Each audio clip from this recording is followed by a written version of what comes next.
Sometimes two Robs aren't enough. And this week on the Property Podcast, we've got another Rob in to help us out with HMOs. Rob and I have done a lot of heavy lifting on the podcast, but we don't know everything. But luckily, we've got a real expert in this week to talk HMOs.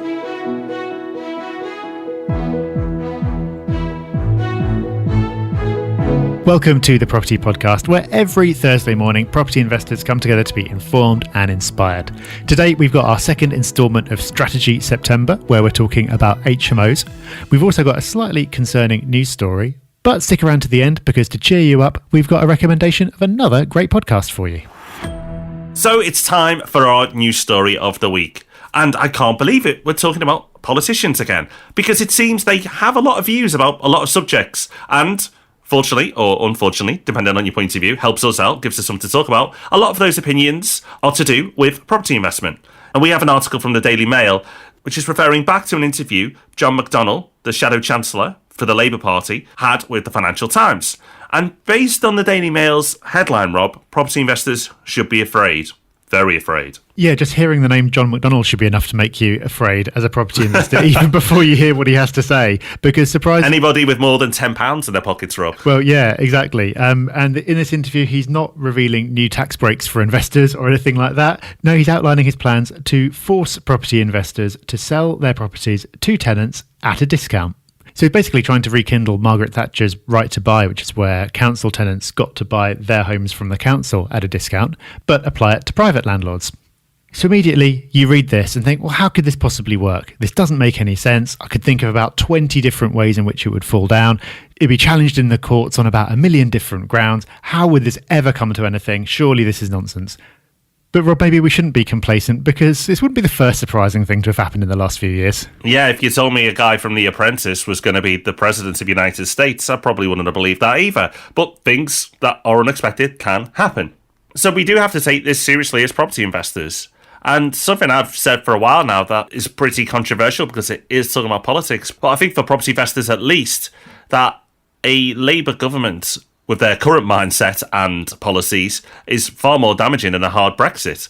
I know that will annoy a few people because politics seems to make people rationally strong on their opinions. So if you are a Labour supporter, particularly of Jeremy Corbyn and John McDonnell, then I apologise. But that's just my view. I don't think it'll be good news.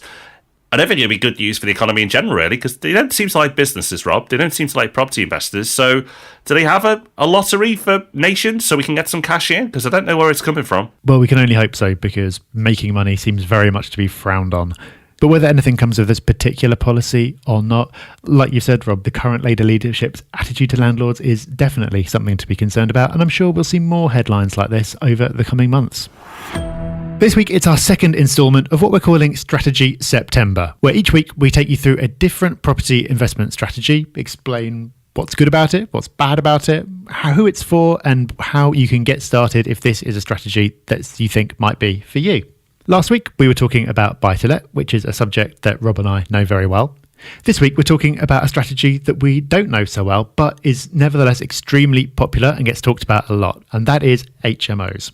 Because it's not a strategy that either of us have pursued ourselves, we've had to get a third Rob involved. So this week, we're joined by Rob from Maygreen Investments. Rob and his wife Sarah have built up a portfolio of HMOs. And as you'll see, if you go to their Instagram page, which we'll link to in the show notes, they are very high end. They've done a fantastic job with these properties. So clearly, we've come to the right person to talk about this topic. And we started out by asking Rob to tell us, quite simply, what an HMO actually is. So an HMO is a house in multiple occupation, which is a property that's rented out to at least 3 people who are not from one household. So, for example, a family. But they share facilities like bathrooms and kitchens. For HMOs with more than 5 people, you need a license. And if you're going to have more than 7 people in the property, then that's categorised as a large HMO and you need to apply for planning permission for change of use. Okay, so that's pretty straightforward. So let's get an example from Rob of what this is. Yeah, an HMO typically you are going to find in and around city centres. For us, we focus on young professionals. There are also markets for students and for housing association tenants. But for us with young professionals, they tend to want to be close to amenities.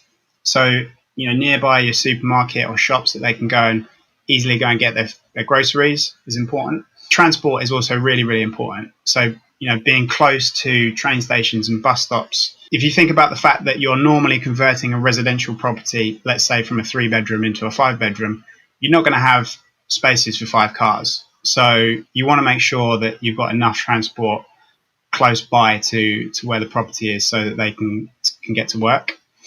Around city centres are obviously popular because of jobs. So, the better jobs there are around, the more likely it is that you're going to be able to fill your properties. So Rob's quite rightly focusing on transport. We talk about fundamentals a lot, but for HMOs, it's so important to have those transport links. This is somewhere where you often see beginners go wrong. They'll stick a property somewhere where there just isn't the demand. The transport links aren't there, and they'll struggle to fill their rooms.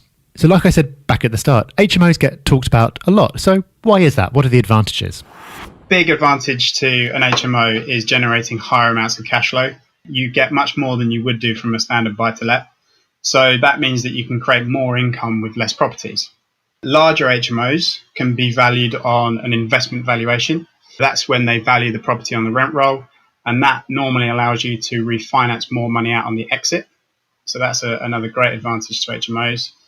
Compared to service accommodation, with HMO you get 6 months tenancies.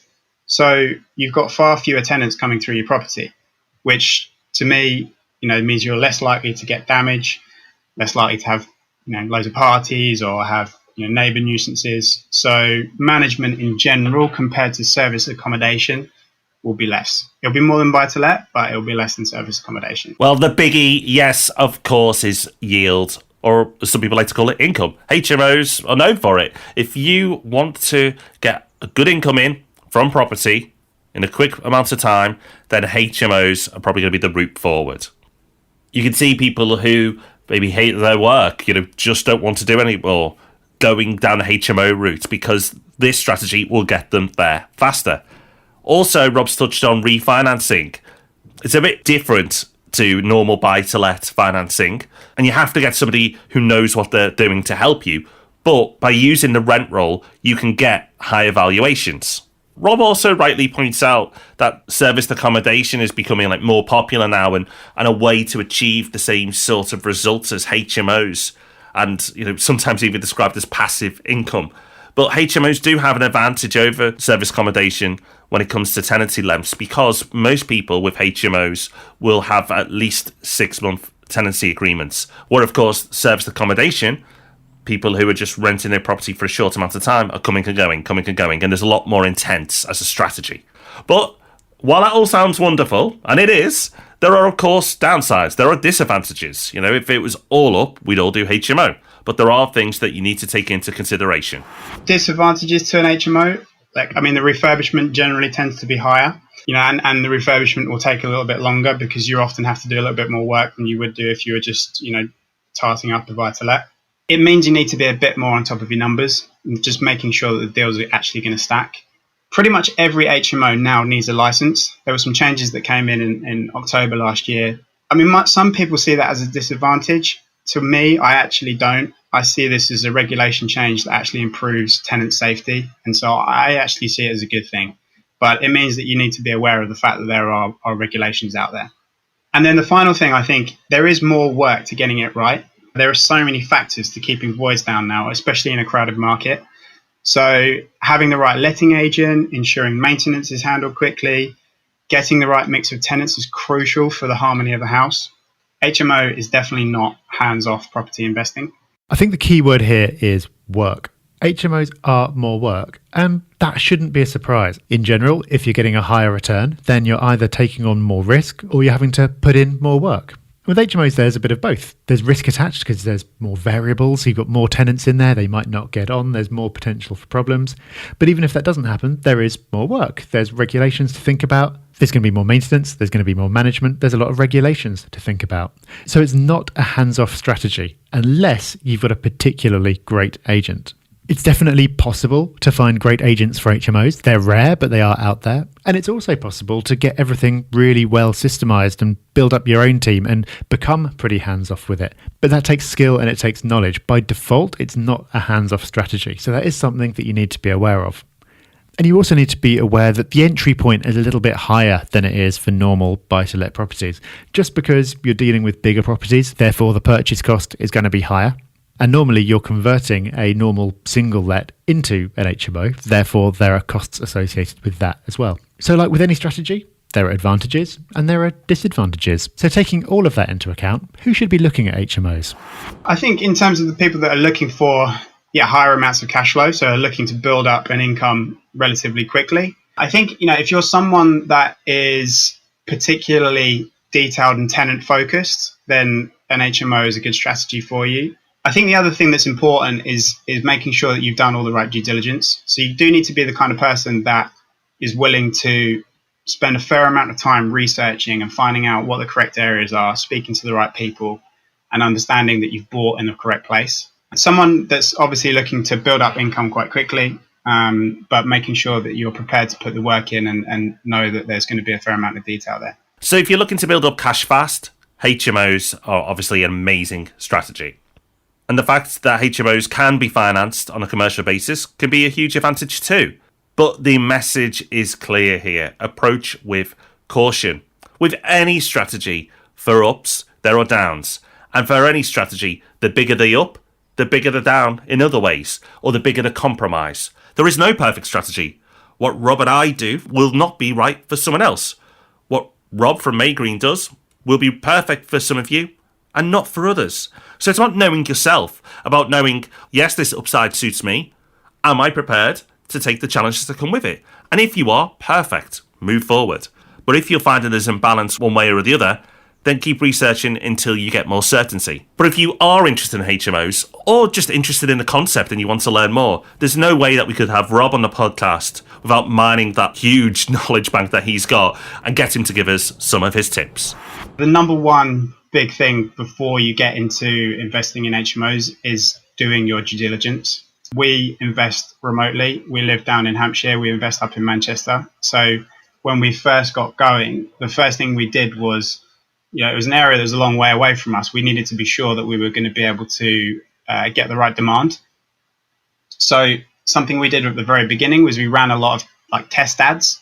So, we were running test ads on Spare Room and Gumtree to see if tenants would be interested in renting the rooms at the spec that we were going to offer, and also the room rates that we were going to offer too.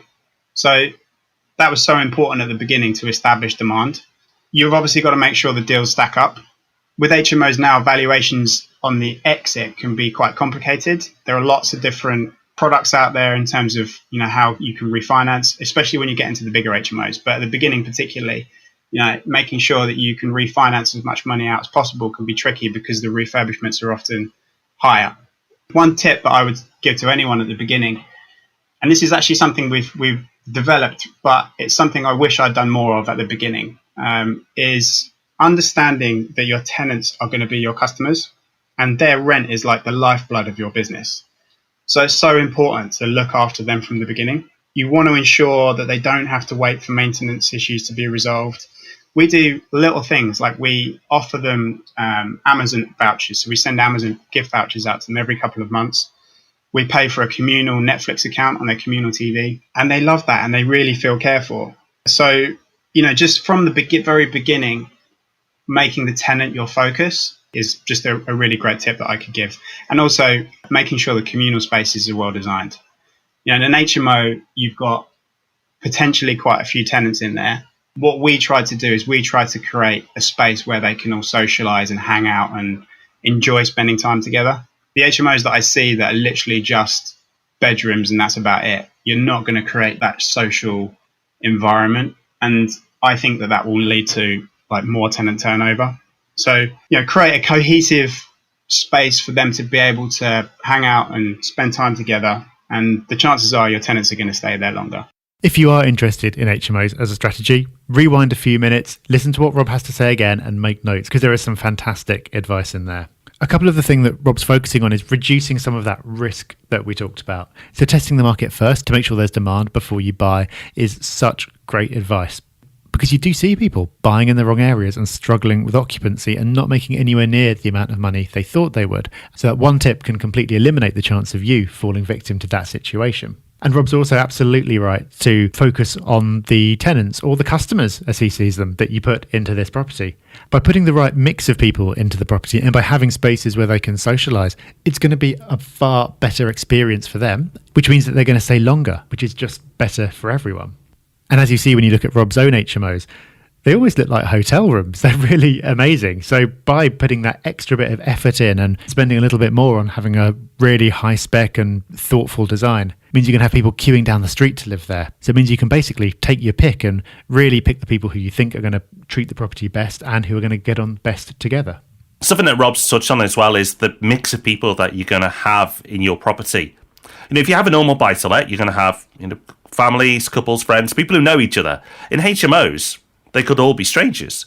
So what Rob does is he focuses on the social community aspect. And by doing this, not only does it make it a place that people will want to live, but chances are that he'll find like-minded tenants who will appreciate this as well. And I think this is a masterstroke that he gives it so much time and attention. And it'll absolutely help him stand out in a competitive market. So a huge thank you to Rob again for sharing his massive HMO brain with us. If you'd like to find out more about what he does, then you can follow him on Instagram at May Green Investments. And while you're there, make sure you follow the Property Hub as well, which is at Property Hub UK. And even I'm on there, which is at Rob_Bence. But unfortunately, Rob D isn't. We've only just got him onto MySpace. So whether you end up pursuing HMOs as a strategy or any other, when you have some success, we want to know about it. We love sharing the wins that listeners have, and we make it really easy for you to let us know. You can tell us in pretty much any way you can imagine. We're on all the socials at Property Hub UK. You can tell us on the forum at propertyhub.net/forum. You can send us an email. You can do whatever as long as you tell us. And this week, huge congratulations are due to Ozan, who sent us a message via Instagram.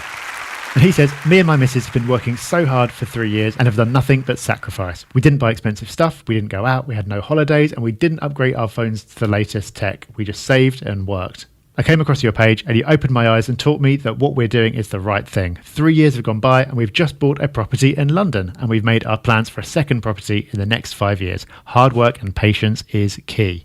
Well, it's absolutely brilliant to hear, Ozan. Well done. And thank you for sharing it, because that's the kind of thing that you don't hear about so often, especially on social media. You see all the glitz and the glamour and people boasting about everything that they've done.